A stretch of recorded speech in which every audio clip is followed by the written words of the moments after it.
어디에 있죠? 구약 신약,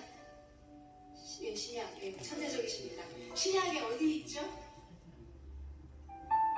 이렇게 복화술로 저한테 요한복음 4장에 보면 그 우물가의 여인에게 예수님 찾아오셔서 말씀하시죠. 저는 그 본문을 읽다가 예수님한테 되게 기분이 나빠졌었어요. 왜냐면 예수님 거기서 정말 처음 본 생뚱맞은 여인, 그 여인 입장에서 생뚱맞은 한 남자가 넌 남편이 5이지라고 얘기하는 거예요. 좀 기분이 나빴을 것 같아요. 저 사람 뭐야? 나한테 와서 제가 뭔데 내 과거 그 아픈 치부를 끄집어내면서 너 남편이 5이 있다고 말을 하는 걸까? 어쩌면 그 여인은 잘생긴 남편을 만나서 결혼했다가 실패했을 수도 있고, 얼굴만 봐서 그 다음에 돈 많은 남자를 만났다 실패했을 수도 있고, 성격만 보고 골랐다가 실패했을 수도 있고, 알고 봤더니 뒤에 있는 무서운 시부모님 이런 거죠. 그 여러 가지 상황, 우리는 이해할 수 없는 상황으로 많은 실패를 거듭하고 자신이 옳다고 생각했던 가치를 쫓아 추구하여 갔다가 5번이나 실패했던 그 여인에게 너는 남편이 5이 있어. 그러나 나는 너를 영원히 목마르지 않게 할 수 있는 그 생수를 주는 자다. 라고 예수님은 자신 있는 선언을 하십니다. 혹시 여러분 남편이 5이나 있진 않으시지만 이해할 수 없는 5번의 시련의 아픔을 갖고 계신 분들, 혹은 이해할 수 없는 실패의 반복들로 힘들어하고 계신 분들 오늘 계신지 모르겠습니다. 혹은 예수님 만날 수 있을 것 같은데 오늘도 예수님을 만나지 못한 것 같은 마음으로 쓴 마음으로 돌아간 기억들 때문에 예수님 앞에 나오지 못하시는 분들 혹시 이 자리에 계시다면 우리 시간 다시 한번 주 앞에 구할 때 주님, 다른 헛된 것이 아니라 주님을 구하고 주님을 찾고 주님 만나기 원합니다. 우리 좀 그런 고백으로 이 노래를 우리의 기도로 같이 드려보겠습니다.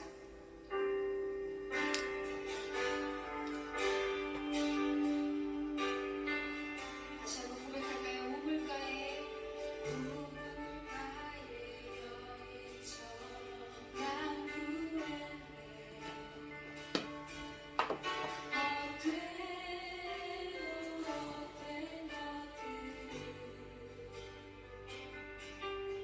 그때 주님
영원한 배고픔을 더욱더 일으켜주시고 다른 세상 어떤 것이 아닌 주님으로 그나의 허기짐을 채울 수 있도록 주님 시간 만나주십시오. 내 너에게 영원히 목마르지 않는 생수를 주겠다 약속하시는 그 주님을 볼 수 있도록 주님 시간 만나주시기를 원합니다. 우리 시간 함께 기도함으로 주 앞에 나아가시겠습니다.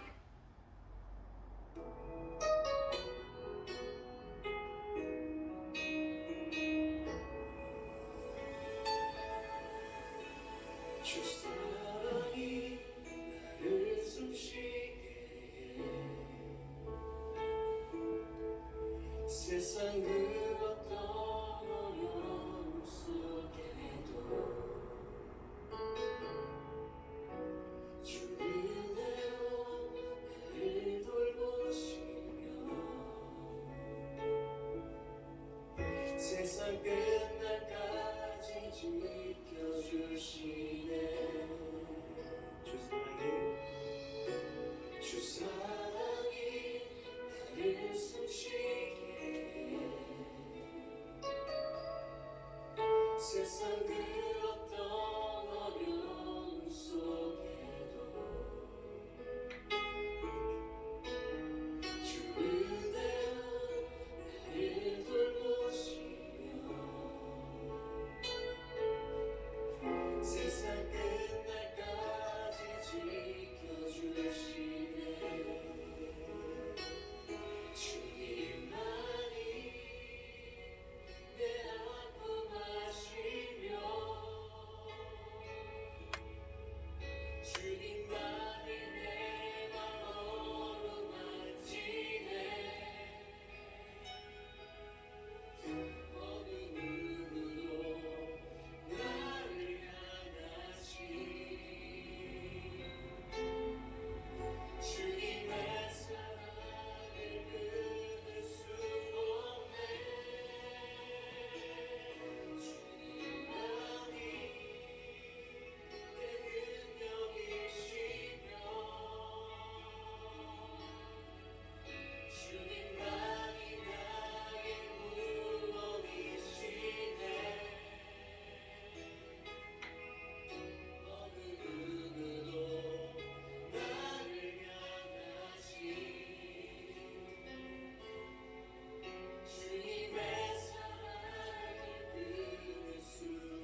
주께서 많은 영혼을 풍족히 먹이시고 심으실 것을 기대합니다.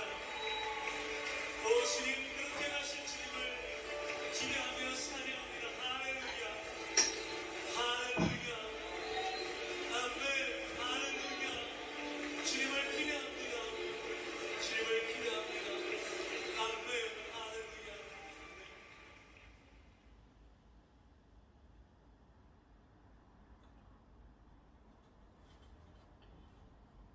12월 4일 주일 예배를 시작하도록 하겠습니다. 찬송 1장을 하시겠습니다.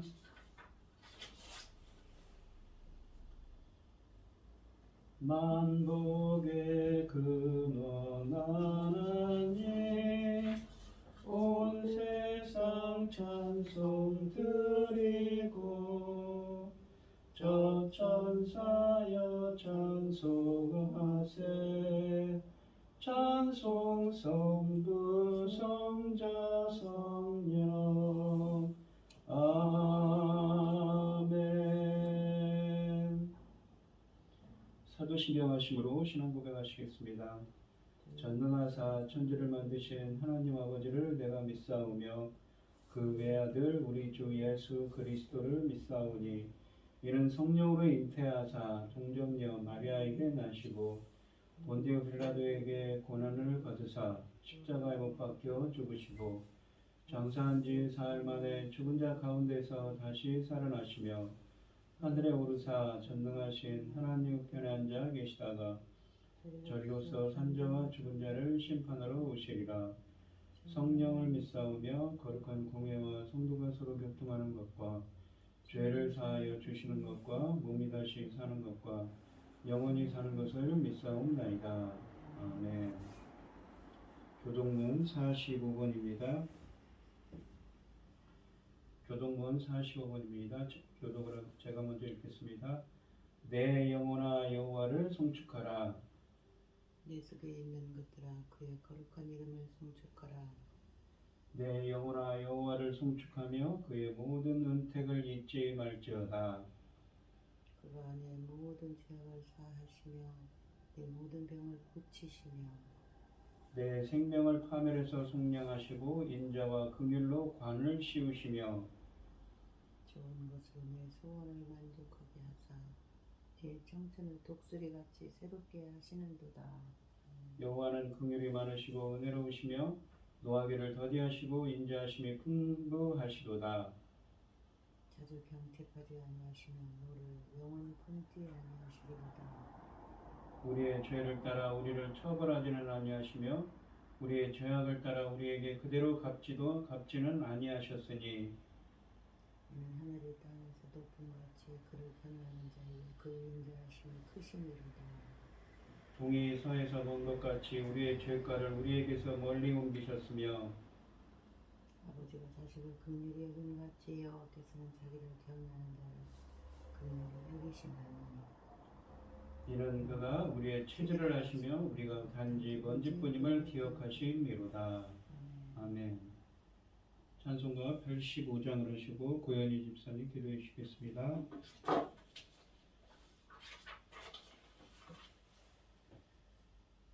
구주를 생각만 해도 이렇게 좋거든. 주 얼굴 배울 때야 얼마나 좋으랴. 만민의 구주 예수의 귀하신 이름은 천지에 있는 이름 중 비할 데 없도다. 참에게 하는 자에게 소망이 되시고 구하고 찾는 자에게 기쁨이 되신다. 예수의 넓은 사랑을 어찌 어찌다 말하랴 주 사랑 받은 사람만 그 사랑 알도다 사랑의 구주 예수여 내 기쁨 되시고 이제로부터 영원히 영광이 되소서. 아멘. 여호와 인자하시는 자기를 경외하는 자에게 영원부터 영원까지 이르며 그의 의는 자손의 자손에게 이르리니 곧 그의 언약을 지키고 그 법도를 기억하여 행하는 자에게다. 여호와께서 그의 보좌를 하늘에 세우시고 그의 왕권으로 만유를 다스리시도다. 주님의 귀한 말씀은 내 발의 빛이요 목마른 사막길에서 샘물 같도다. 굶주린 나의 영혼을 만나로 먹이시고 내 갈 길 밝게 비추니 그 말씀 기하다. 하늘의 깊은 지혜를 깨닫게 하시고 주 말씀 밝게 알도록 늘 인도하여 주시옵소서. 천지 만물을 지으신 전능하신 하나님 아버지, 어리석고 불안스럽는 교회에 자녀 삼으시고 아버지의 사랑 가운데 살게 하시니 감사드립니다. 어지럽고 혼란스럽고 복잡한 이 세상에서도 이 시간 하나님께 예배드릴 수 있도록 인도하시니 감사합니다. 전능하신 하나님 아버지, 지금은 열매 거둔 중대한 시대에 도달하고 있습니다. 이 귀한 말씀, 아버지, 이 말씀으로 말미암아 아버지 열려지는 이 열매들을 위하여 열매 거둘 말씀을 들고 종을 단에 세우셨으니 아버지 이 말씀으로 말미암아 아버지께서 기뻐 받으실 그리스도의 신부들이 넉넉히 나올 수 있도록 도와주시옵소서. 전능하신 하나님 아버지, 저희 나라를 불쌍히 여겨 주시옵소서. 온갖 일로 참 서민들이, 국민들이, 우리 하나님의 자녀들이 너무너무 힘들어하고 있습니다. 아버지 하나님 불쌍히 여기시고 도와주시옵소서. 이 모든 것은 우리의 선택이 잘못되었습니다. 용서하여 주시옵시고 바로잡아 주시옵소서. 사랑하는 아버지 하나님, 이 어려운 시대에 아버지 이 천금 같은 귀한 말씀으로 우리가 아버지 전신 갑주로 있고 아버지 앞에 당당히 또 세상 앞에 넉넉히 주님을 증거할 수 있도록 도와주시옵소서. 이 모든 말씀 억만 죄악 가운데서 우리를 구원하여 주신 예수 그리스도 이름으로 기도드리옵나이다. 아멘.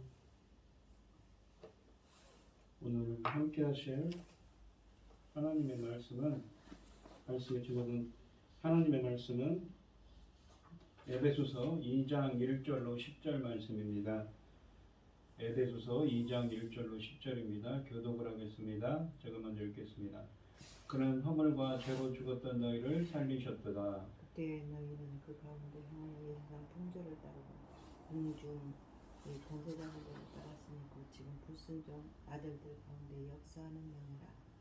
전에는 우리도 다 그 가운데서 우리 육체의 욕심을 따라 지내며 육체와 마음에 원하는 것을 하여 다른 이들과 같이 본질상 진노의 자녀이었더니 이를 말씀하시니 하나님은 우리가 사랑하신 그 사랑을 인하여 허물로 죽은 우리를 그리스도와 함께 살리셨고 허물로 죽은 우리를 그리스도와 함께 살리셨고 너희는 은혜로 구원을 받은 것이라. 또 함께 일으키사 그리스도 예수 안에서 함께 하늘에 앉히시니 이는 그리스도 예수 안에서 우리에게 자비하심으로써 그 은혜의 지극히 풍성함을 오는 여러 세대에 나타내려 하심이니라. 너희는 그 은혜에 의하여 믿음으로 말미암아 구원을 받았으니 이것은 너희에게 난 것이 아니요 하나님의 선물이라.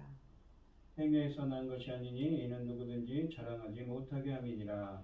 우리는 그가 만드신 바라 그리스도 예수 안에서 선한 일을 위하여 지으심을 받은 자니 이 일은 하나님이 전에 예비하사 우리로 그 가운데서 행하게 하려 하심이니라.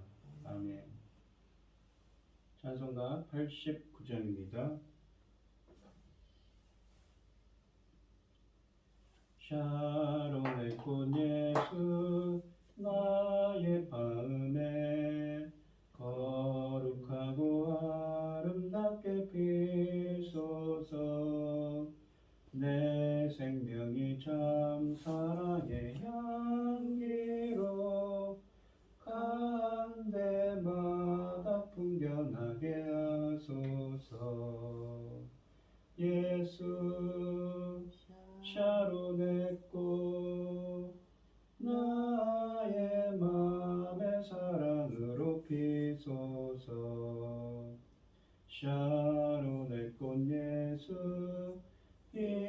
세상에서 어느 꽃과 비교할 수 있으랴. 나의 삶의 한결같은 은혜와 사랑으로 가득하게 하소서. 예수 샤론의 꽃 나의 맘의 사랑으로 피소서.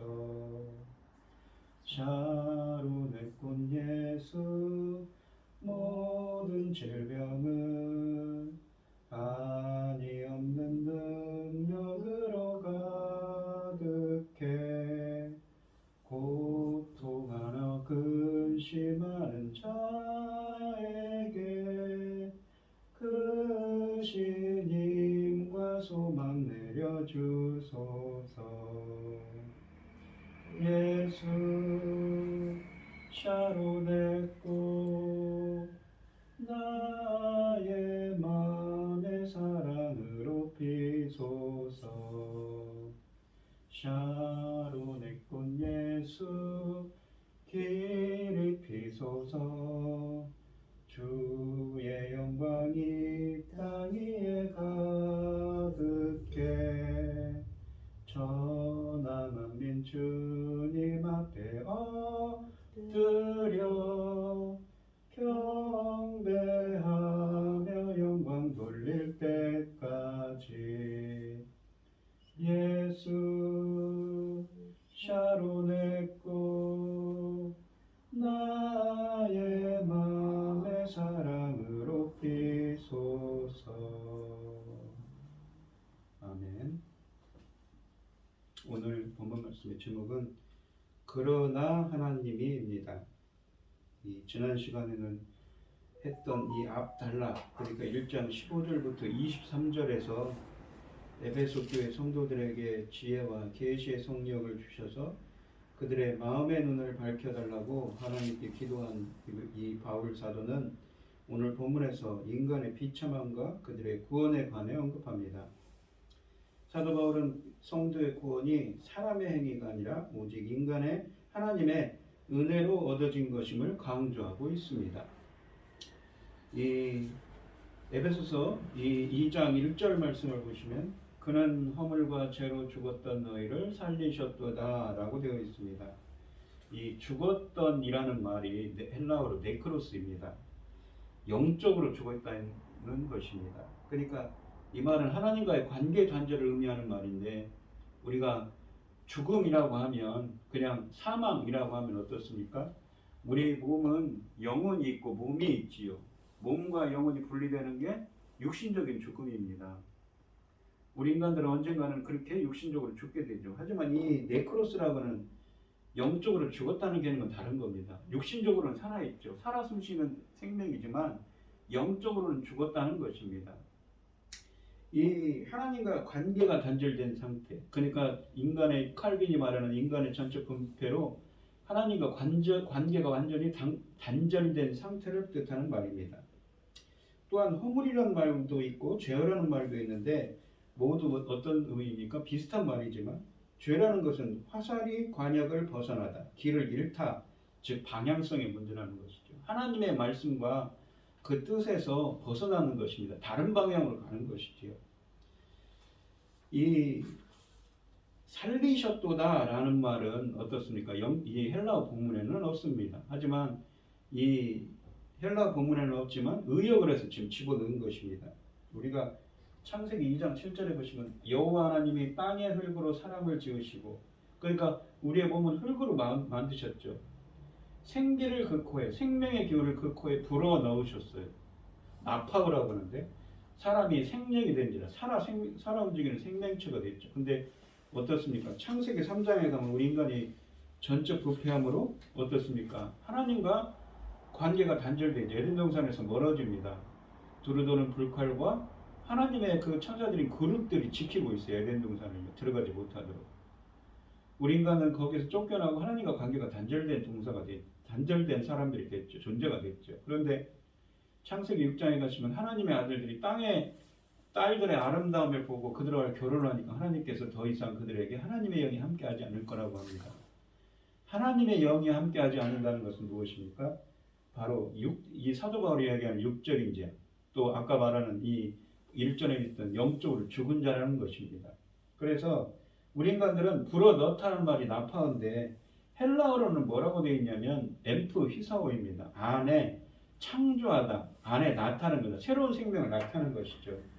이 불어 넣으심이라는 말이. 근데 그 엠프 히사오라는 말이 어디에 쓰여 있냐면 요한복음 20장 22절에 쓰여져 있습니다. 예수님이 십자가에 죽으시고 부활하셔서 예수님 제자들을 맨 먼저 만났는데 이 말씀을 하시고 그들을 향해서 숨을 내쉬며 이르시되 성령을 받으라. 성령을 받으라고 말씀을 하시는데 숨을 내쉬며, 이 말이 엠프 히사오입니다. 그러니까 성령을 불어넣어서 어떻게 해요? 십자가에 죽으시고 부활하신 예수님, 예수 그리스도께서 새로운 생명을 태어나게 한 겁니다. 영적으로 죽었던 자들에게. 우리는 예수 그리스도 이외에는 이렇게 성령 세례를 베풀 성령을 주시는 예수 그리스도의 은혜가 없으면 우리는 무엇인가 구원받을 수가 없는 존재인 것입니다. 인간을 말입니다. 그렇게 죽었던 우리 인간들을 누가 살리셨습니까? 주님이 살려주셨죠. 이 1절 말씀은 그래서 이 영생이라는 것은 무엇입니까? 창조를 하셨는데 우리 인간들이 어떻습니까? 창세기 2장 7절에 보시면 창조를 하셨는데 우리 인간들이 전적 부패함으로 영적으로 죽은 존재가 됐는데 십자가에 죽으시고 부활하신 예수님의 성령을 부으심으로 회복을 하는 거예요. 그러니까 구원이라는 것은, 영생이라는 것은 무엇입니까? 재창조고 재창조라는 것이죠. 구원은 그렇게 생각할 수가 있는 것입니다. 신학적인 의미입니다. 1절 말씀은 주어와 동사가 없습니다. 원문으로는 그리고 너희들의 허물들의 죄들로 인하여 죽은 너희들을 이라는 말밖에 없습니다. 주어와 동사는 4절, 5절, 6절에 등장하는데 주어는 하나님, 4절에 있는 하나님이고 동사는 3개입니다. 함께 살리셨다, 함께 일으키셨다, 함께 앉히셨다라는 말씀입니다. 1절로 3절에서 사도 바울은 구원받기 이전에 성도들이 처해 있던 비참한 상태를 적나라하게 묘사합니다. 1절과 2절에서는 2인칭 명사 너희들이라는 표현을 씁니다. 그래서 이방인들의 그러한 비참한 상태를 언급하죠. 그리고 3절에서는 우리라는 표현을 써서 유대인들의 비참한 상태를 또한 고백적인 언어로 진술하고 있습니다. 과거의 이방인들은 허물과 죄로 영적으로 죽은 존재들이었다고 1절에 말씀하십니다. 구원받지 못한 인간은 이방인이건 유대인이건 모두 영적으로 죽은 상태에 있었다는 것이죠. 사도 바울은 과거에 이방인들이 죽었다고 말하는데 이것은 영적인 죽음을 가리킵니다. 본래 사람은 하나님께 생명을 공급받아야 살 수 있는 존재인데 그리스도 안에서 영적 생명을 얻기까지 모든 인간은 영적으로 죽은 존재인 것이죠. 그러니까 창세기 3장의 인간의 전적 부패로 인간은 영적으로 죽은 존재였다는 말입니다.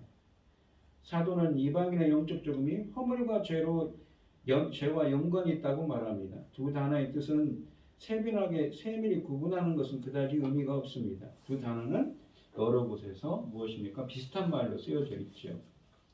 근본적으로 죄는 하나님과의 관계된 점, 하나님의 그 방향, 하나님의 말씀의 방향으로 가지 않는 거죠. 사람이 스스로 삶의 중심이 되어 자신을 높이고 하나님을 반역하는 것이 죄입니다.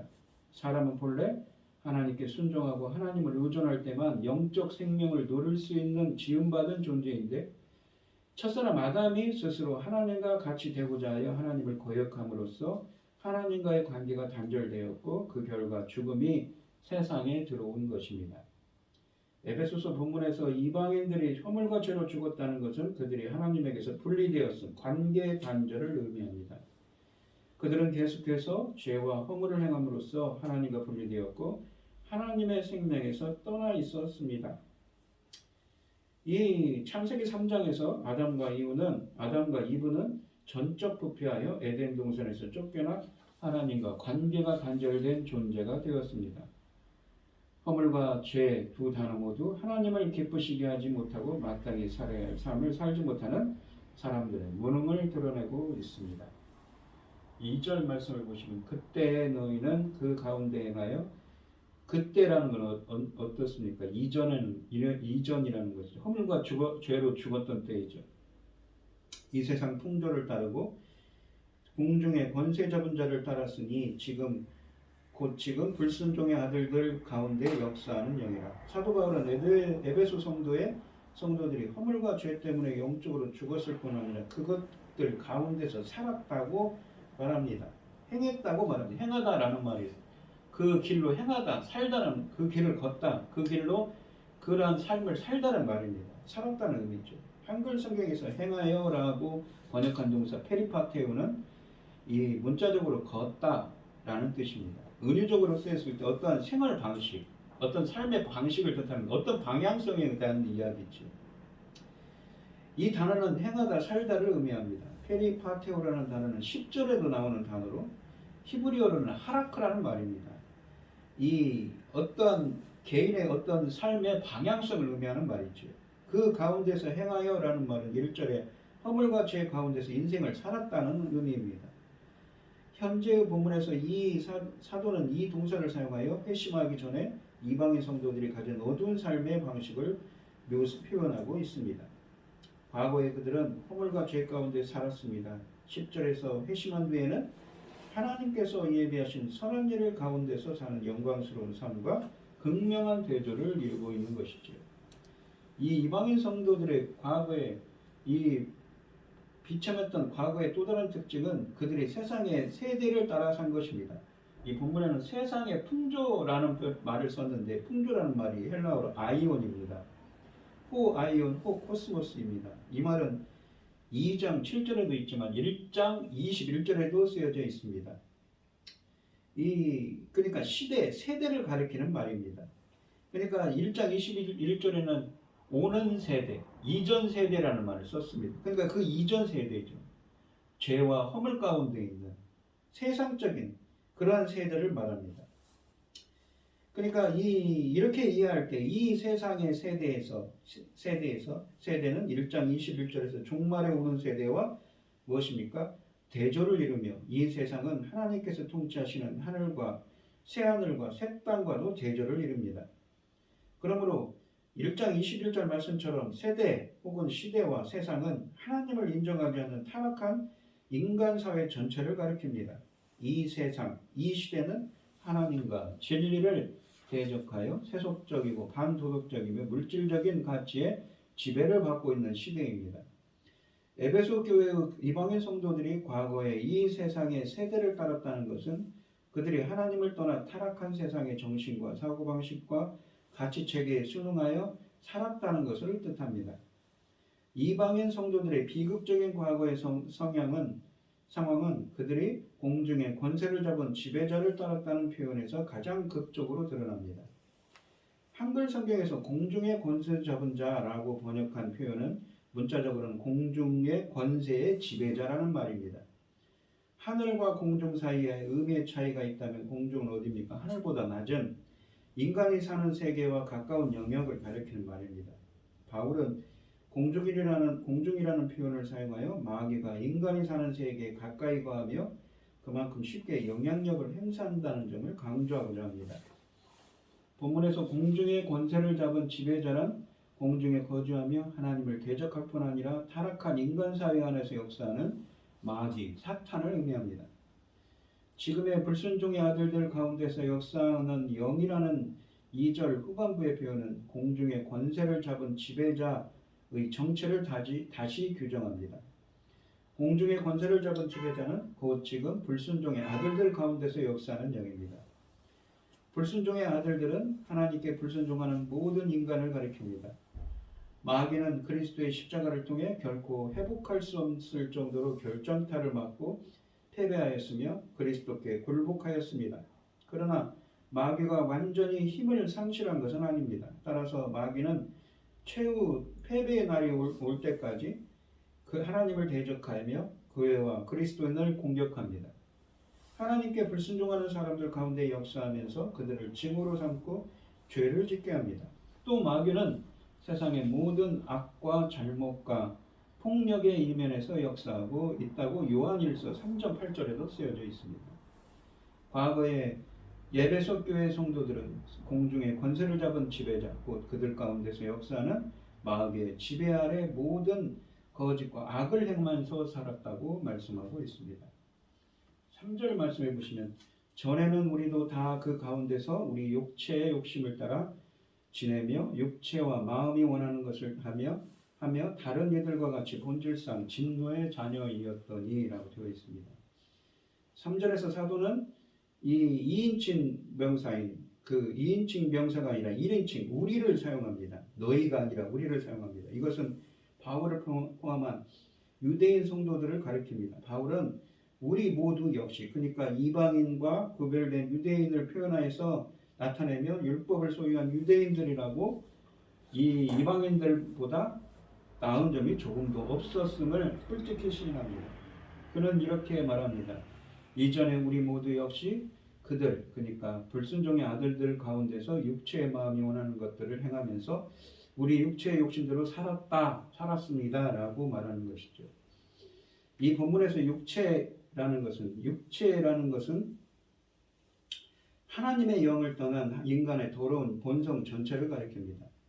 육체의 욕심이라는 것도 자기중심적인 열망과 충동을 뜻하며 하나님의 뜻과 반대되는 모든 것을 포함합니다.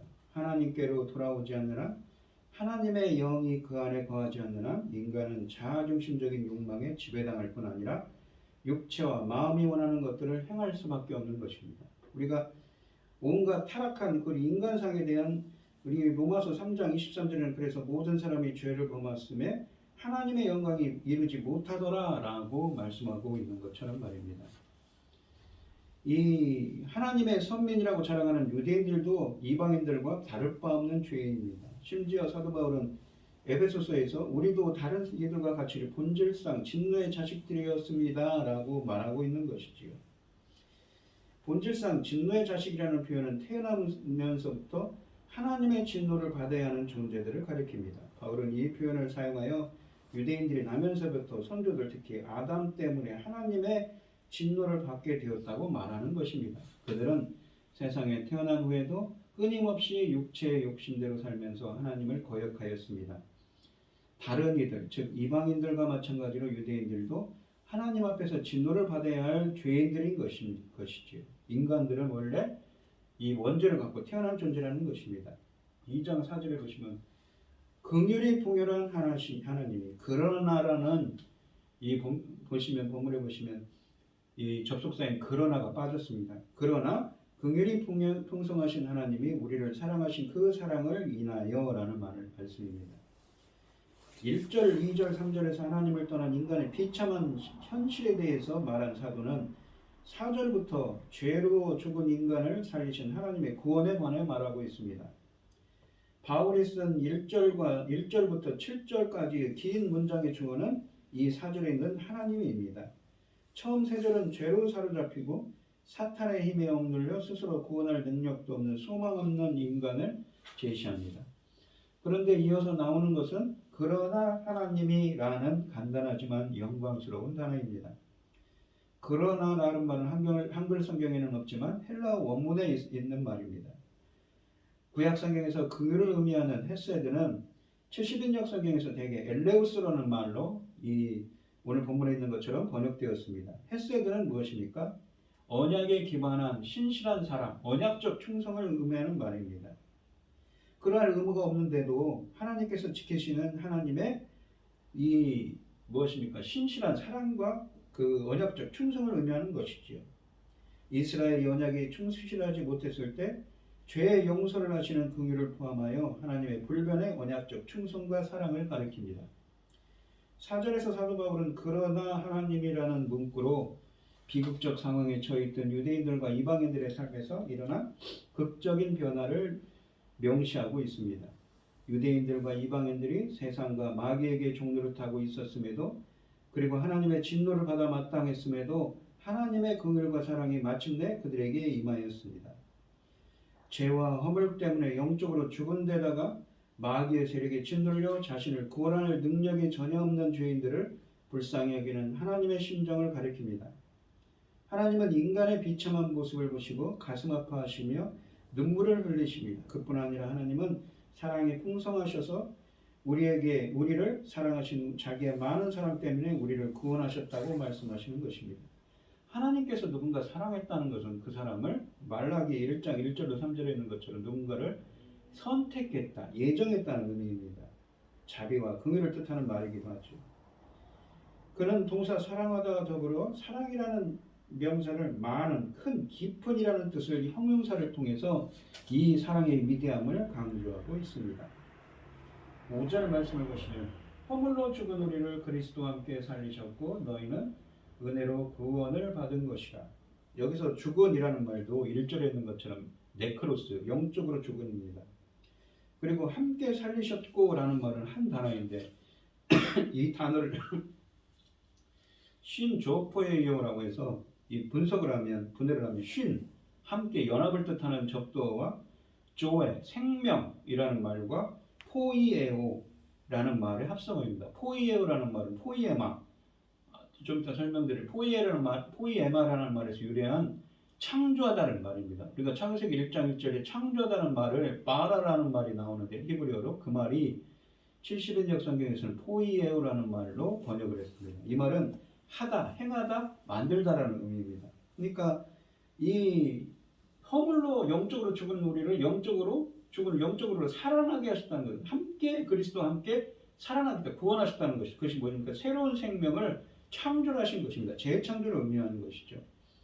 영적으로 죽은 우리에게 창조적으로 생명을 주셨음을 의미하는 말입니다. 4절은 하나님께서 우리를 위해 행동하신 이유를 설명합니다. 그러면 하나님은 어떻게 행동하셨는가요? 죄악된 인간의 숙명이었던 영적이고 영원한 죽음과는 대조적으로 하나님께서는 우리를 함께 살리셨습니다. 함께 살리셨다는 말은 영적으로 죽은 우리에게 연합하여 창조적으로 생명을 주셨음을 의미합니다. 그리스도께서 죽은 자들로부터 부활하신 것처럼 그의 몸에 속한 모든 지체들도 하나님께서 그들을 그리스도와 연합시키심에 힘입어 새로운 생명으로 부활했습니다. 성도들은 죄 가운데 죽어 있지만 그들이 구원받았을 때 그리스도와 함께 새 생명이 그들의 것이 되는 것입니다. 하나님께서는 당신의 아들 예수 그리스도를 통하여 그 일을 행하십니다. 그리스도께서는 자기의 죽음과 부활을 통해 죄와 사망을 물리치셨고 죄 가운데 죽었던 자들에게 영적인 생명을 제공하셨습니다. 6절 말씀을 보시면 또 함께 일으키사, 그러니까 이 함께라는 말이 함께 살리셨고 함께 일으키셨고 또는 쉰이라는 그 접두가 계속 쓰입니다. 그리스도 에게이로라는 말은 쉰 에게이로라는 말인데 에게이로라는 말은 무엇입니까? 예수 그리스도의 부활과 관계된 말입니다. 로마서 6장에서 성령 세례 죽으심의 연합, 부활하심의 연합을 할 때도 쓰여진 말이죠. 함께 일으키사, 함께 영적인 부활로서 성령을 부어주셔서 무엇입니까? 새로운 생명을 얻게 하시는 거죠. 아까 말씀드렸던 영적인 재창조. 그리스도 예수 안에서 함께 하늘에 앉히시니라고 되어 있습니다. 이 6절에서 사도 바울은 하나님께서 우리를 구원하신 사건이 그리스도 예수 안에서 일어났다고 말합니다. 개역 개정판에서 그리스도 예수 안에서라는 표현을 우리를 하늘에 앉히신 일과 관련된 것으로 번역했으나 원문으로는 4절, 5절, 6절에서 말하는 하나님의 구원행위 전체와 연결되어 있습니다. 하나님께서 우리를 그리스도와 함께 살리셨고 함께 일으키시고 함께 앉히신 일이 모두 그리스도 예수 안에서 일어났다는 말입니다. 이 본문에서 그리스도 예수 안에라는 표현은 그리스도와의 연합을 뜻합니다. 그래서 그리스도 안에서 예수 그리스도 안에서 예수 그리스도와 연합하여 함께 앉히셨다는 것이죠. 함께를 뜻하는 전치사 쉰이 붙어 있는데 이 전치사는 성도들이 그리스도와 연합하여 그의 부활과 승리에 동참했음을 나타냅니다. 예수 그리스도는 혼자 그 십자가에 달리셨고 혼자 부활을 경험했으며 또한 혼자 승천하여 하나님 우편에 앉으셨습니다. 그런데 언제 하나님께서 우리를 그리스도와 함께 일으키시고 함께 하늘에 앉히셨는가요? 예수 그리스도는 모든 인간의 대표자로서 모든 인간을 대신하여 십자가에 죽으시고 부활하셨습니다. 그의 죽음과 부활은 죄인들을 포함하는 내포적 사건이었습니다. 그러나 우리가 그리스도와 함께 일으키심을 받고 그와 함께 하늘에 함께 되는 것은 오직 그와 연합할 때 일어나는 것입니다. 우리가 성경을 보시면 예사야서 57장 15절에 보시면 심령이 가난한 자들, 그러니까 하나님의 갈급하게 찾고 주님의 은혜를 구하는 자들에게 무엇입니까? 이 하나님께서는 함께 하신다고 하죠. 또 우리가 신명기의 말씀을 보고 있지만 하나님 말씀에 정직한 자들에게 하나님은 함께 하신다고 하셨습니다. 칼빈도 그래서 뭐라고 하냐면 그리스도와 연합하지 않는다면 우리에게 아무런 효력이 없다고, 그것이 얼마나 중요한가에 대해서 설파합니다. 그리스도와 함께 하늘에 앉는다는 것은 만물을 통치하시는 그리스도와 함께 하나님의 우편에 앉는다는 말입니다. 이것은 성도들이 하나님과 함께 만물을 통치하는 영광을 누린다는 뜻입니다. 성경에서 이 본문보다 더 강력하게 성도들의 현재적 구원의 영광을 진술하는 곳은 없습니다. 에베소 교회의 이방인 성도들을 포함하여 모든 성도들은 예수를 믿고 세례를 받을 때 그리스도의 함께 일으키심을 받았고 그와 함께 하늘에 앉아 영광을 누리게 되었습니다. 그러나 이것은 성도들이 지금 실제로 하늘에 앉아 있음을 뜻하지 않습니다. 그리스도와 함께 일으킴을 받은 것이 육체적 부활이 아니라 영적 부활을 뜻하는 것처럼 하늘에 앉게 된 것도 영적인 차원에서 일어난 일입니다. 성도들이 그리스도와 영적으로 연합하였으므로 영적인 의미에서 그리스도가 누리는 모든 것을 성도들과 함께 누립니다. 그리스도가 하나님 우편에 왕노를 타고 있으므로 그와 연합한 성도들도 그와 함께 하나님의 옆에 우편에 앉아서 하나님 주위에 앉아서 왕노릇을 하고 있는 것이지요. 성도들은 지상에서 육신을 입고 살면서 싸움을 계속하고 있지만 동시에 장차 하나님 나라에서 온전히 누릴 영광을 지금 미리 맛보고 있는 것입니다.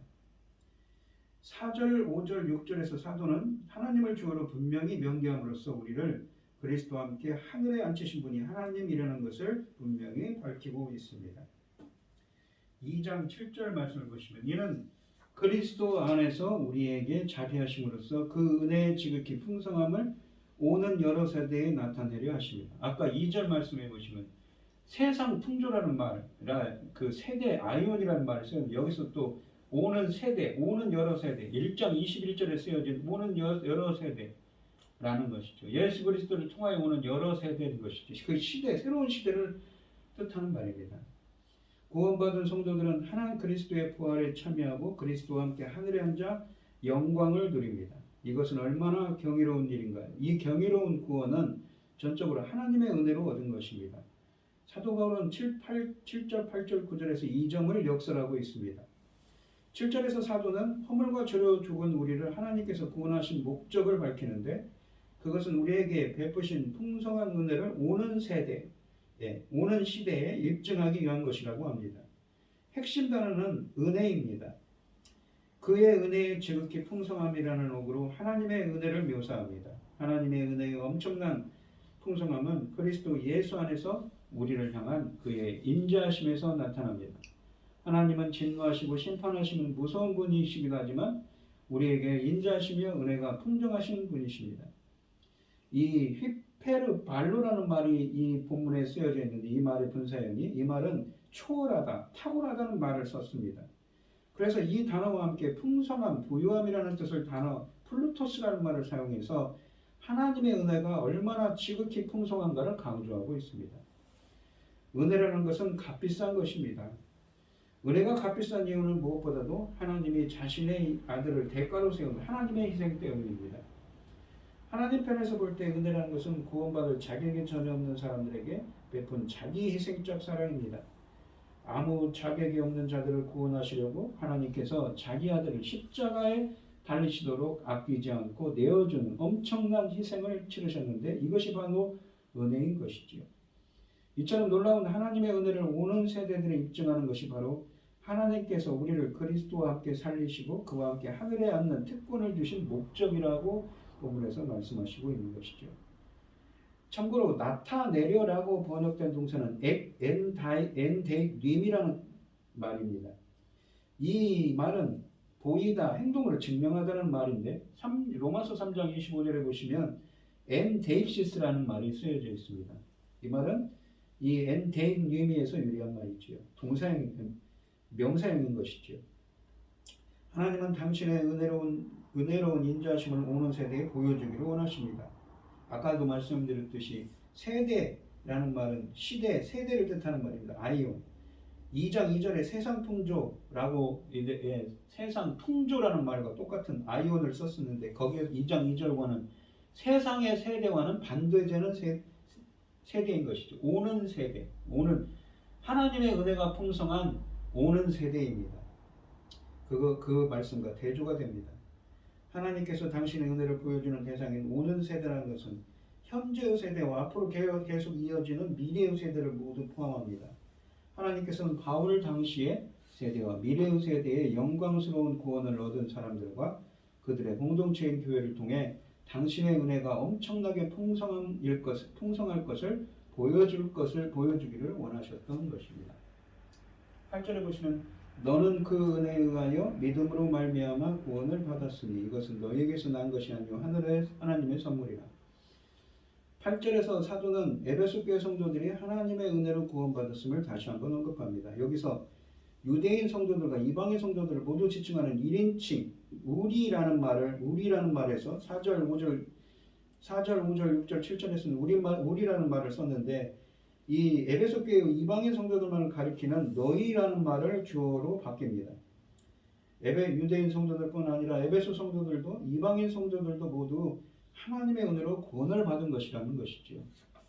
또한 5절과 8절에서 바울은 에베소 교회 성도들이 이미 구원을 받았으며 지금도 계속 구원을 누리고 있는 상태를 표현합니다.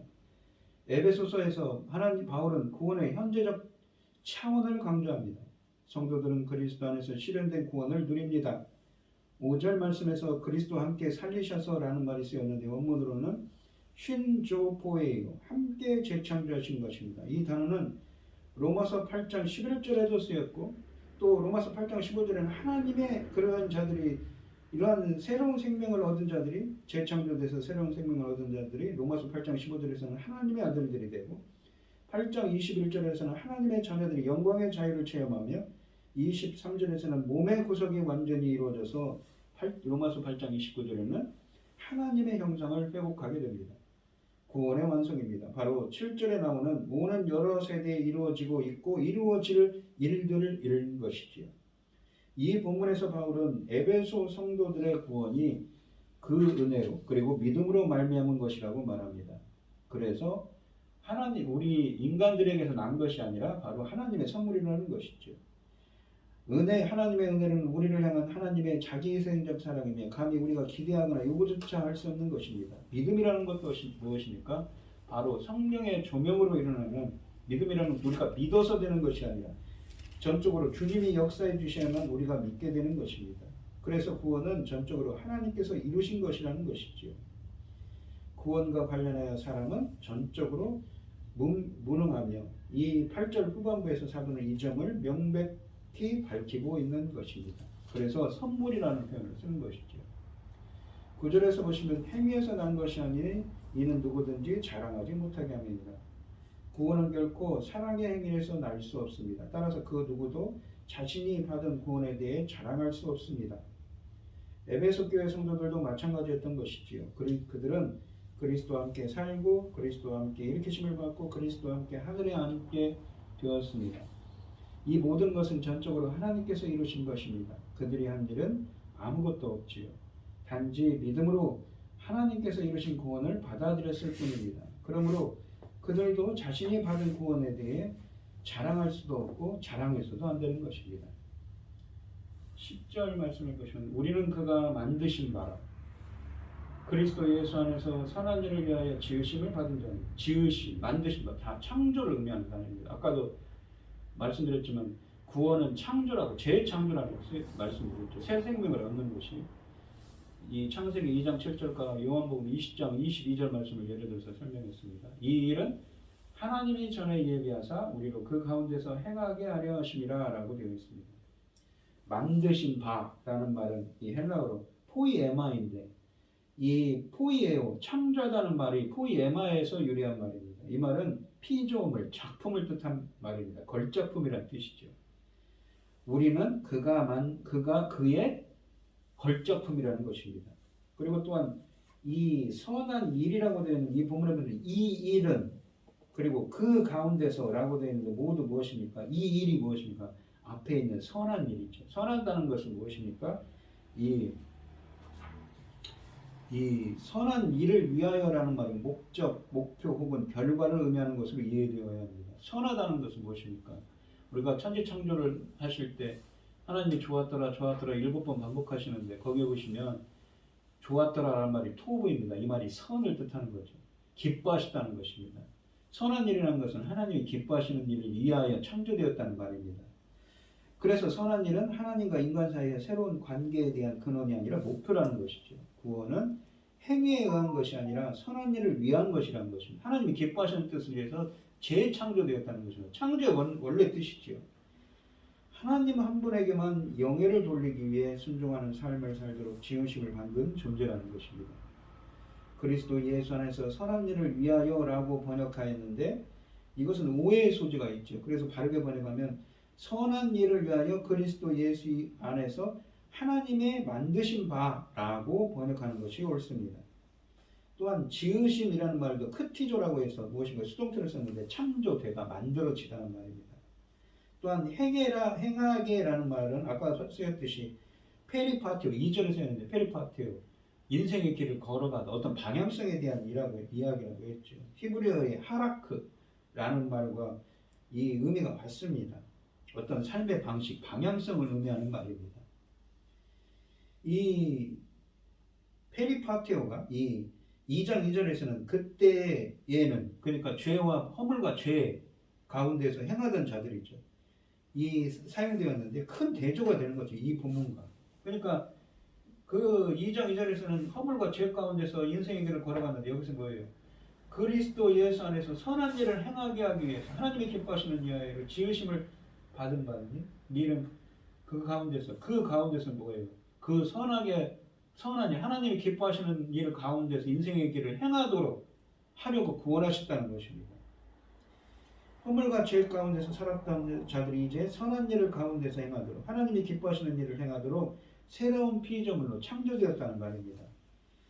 이 10절에서 이 바울은 구원에 대해 이 자랑할 수 없는 이유를 다시 진술합니다. 한글 성경에서는 번역하지 않았지만 헬러 본문에는 10절에 이유 접속사인 가르, 왜냐하면이 있습니다. 자랑할 수 없는 이유는 구원받은 우리 자신이 하나님의 작품이기 때문이라는 것이죠. 이 본문에서 사도는 구원받은 성도들을 하나님께서 그리스도 안에서 창조하신 그의 작품, 새로운 피조물로 묘사합니다. 그러니까 10절 말씀을 원문에 비추어서 해석을 하면, 직역을 하면 이렇습니다. 왜냐하면 우리는 하나님이 선한 일을 위하여, 그러니까 선한 일을 위하여는 하나님이 기뻐하시는 일을 위하여 지으심을 받았습니다.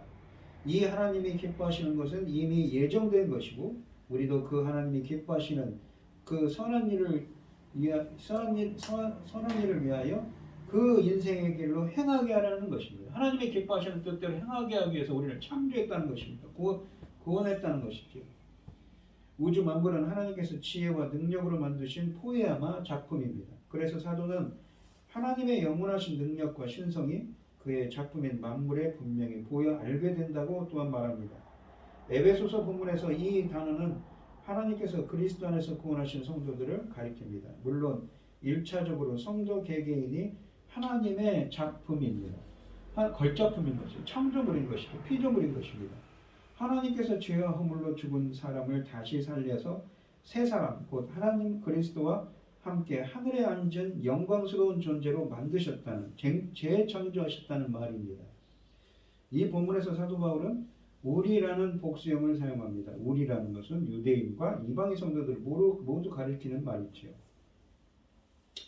바울은 구원받은 성도 개개인이 하나님의 작품임을 전제하면서도 구원받은 우리, 즉 성도들의 공동체가 하나님의 작품임을 말하고 있습니다. 하나님의 작품이라고 말하는 이유는 그들이 바로 하나님께서 그리스도 예수 안에서 창조하신 새로운 피조물이기 때문입니다. 한글 성경에서 지으심을 받은이라고 번역한 크티주라는 말도 창조하다는 말의 수동태입니다. 죄와 허물로 죽은 우리를 그리스도와 함께 살리시고 그와 함께 일으키시고 그와 함께 하늘에 앉히신 하나님의 구원 사역은 새 창조, 재창조 사역과 다름이 없다는 것이죠. 고린도후서에서도 그래서 바울은 누구든지 그리스도 안에 있으면 새로운 피조물이라고 고린도후서 5장 17절에 말씀하고 있습니다. 그리스도와 함께 살리심을 받고 그리스도와 함께 하늘에 앉히심 받은 성도들은 그리스도 안에서 새롭게 재창조된 존재인 것입니다. 즉 구원은 하나님의 창조입니다. 그래서 포이에마라는 단어를 사용하는 것이죠. 작품. 인간들이 이 하나님의 창조에 의해 아무것도 공헌한 것이 없듯이 마찬가지로 그들은 자신들의 새로운 창조인 구원에 대해서 아무것도 공헌한 것이 없습니다. 창조는 주님만 하시는 것이죠. 두 가지 모두 하나님의 행위인 것입니다. 하나님의 작품으로서 성도들은 그리스도 안에서 선한 일을 위하여 하나님이 기뻐하시는 일을 하기 위하여 지으심을 받았습니다. 구원의 궁극적인 목적이 구원의 확신을 갖는 것이 아니라는 것이죠. 그때 허물과 죄 가운데 살았던 자들이 이제는 선한 일, 그러니까 2장 2절에서는 허물과 죄 가운데 살았던 자들이 10절에 와서는 이제는 선한 일, 하나님이 기뻐하시는 일 가운데 행하는 것, 인생의 길을 걸어가시는 것을 분명히 해야 합니다. 그렇게 하기 위해서 재창조하셨다, 구원하셨다, 새로운 생명을 얻게 하셨다는 것입니다. 창세기 1장에서 좋았더라라는 말이 7번 반복됩니다. 토부라는 말입니다. 기뻐하다. 선과 악 할 때 선을 뜻합니다. 좋다라는 의미죠. 천지 만물을 창조하실 때 하나님은 기뻐하셨습니다. 창조 때 하나님이 피조물을 창조하신 목적이 재창조, 구원을 통해 이루어지고 있는 것입니다. 오늘 본문 말씀을 보시면 하나님이 만드신 바가 되었다면 하나님의 새로운 피조물답게 선한 일, 그러니까 하나님이 기뻐하시는 일을 추구하고 그 가운데서 살아가는 것이 필요합니다.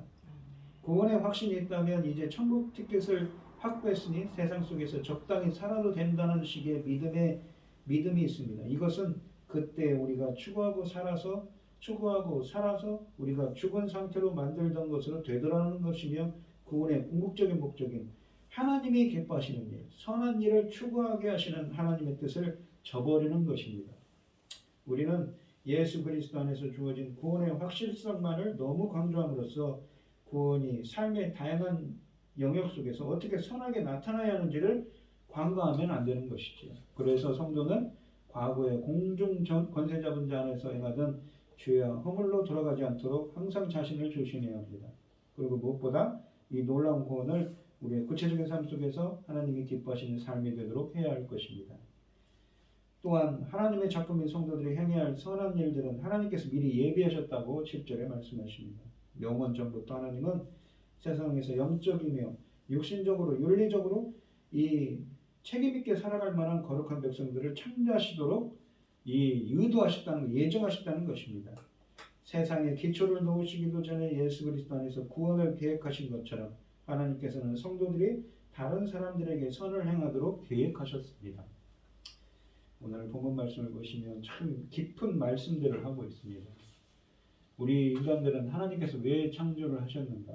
우리 인간들이 창조를 하시고 우리 인간들이 부패하였는데 그들을 다시 회복하십니다. 아까도 창세기 2장 7절, 요한복음 20장 22절을 말씀을 통해서 십자가에 죽으시고 부활하신 예수님께서 성령을 부어주신 그 성령세를 통해서 영적인 그 재창조를 통해서 이 영원한 생명을, 영적인 생명을 불어넣으시고 구원에 이르시는 역사에 대한 이야기를 하고 있습니다. 그런데 그 모든 것이 무엇입니까? 선한 일을 위하여. 마치 창세기 1장에 나오는 하나님이 천지 창조를 하시고 좋았더라 기뻐하시는 뜻을 기뻐하셨는데 우리 피조물은 하나님이 기뻐하시는 자가 되어야겠죠. 당연한 것입니다. 그런데 우리 인간들이 기뻐하시는 일을 하지 않은 것입니다. 허물과 죄로 죽었던 그 가운데서 행하던 세대들이었던 세상 풍속, 세상의 세대를 시대 가운데 있었던 자들이 오는 시대 가운데 역사하셔서 그들이 하나님이 기뻐하시는 뜻을 행하도록 하는 것이 하나님의 재창조, 구원의 목적이었다는 것입니다. 그리고 그것을 이미 예정하셨다는 말씀들로 오늘 본문에 말씀하고 있습니다. 우리 성도님들도 성도들의 본문은 무엇입니까? 바로 하나님이 기뻐하실 뜻을 행하는 것이지요.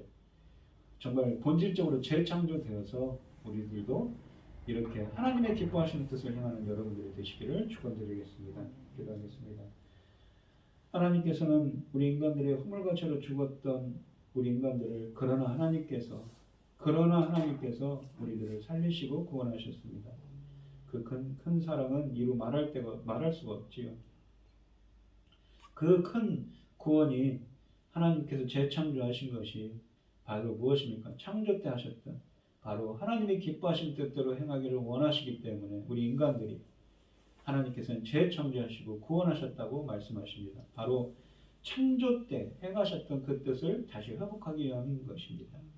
저희들도 구원받은 성도들로서 하나님의 뜻, 하나님의 기뻐하시는 뜻을 행하는 자들이 될 수 있도록 저희들을 구원해 주셔서 감사합니다. 저희들이 항상 조심하여서 하나님이 기뻐하시는 자들이 될 수 있도록 저희들을 인도하여 주시옵소서. 이 모든 말씀 거룩하신 예수님 이름으로 기도합니다. 아멘. 찬송가 310장입니다.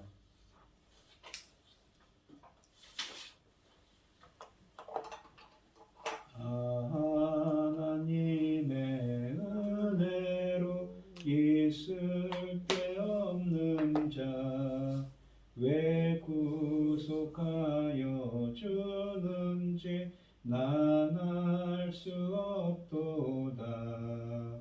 내가 믿고 또 의지함은 내 모든 형편 아시는 주님 늘 보호해 주실 것을 나는 확실히 아네.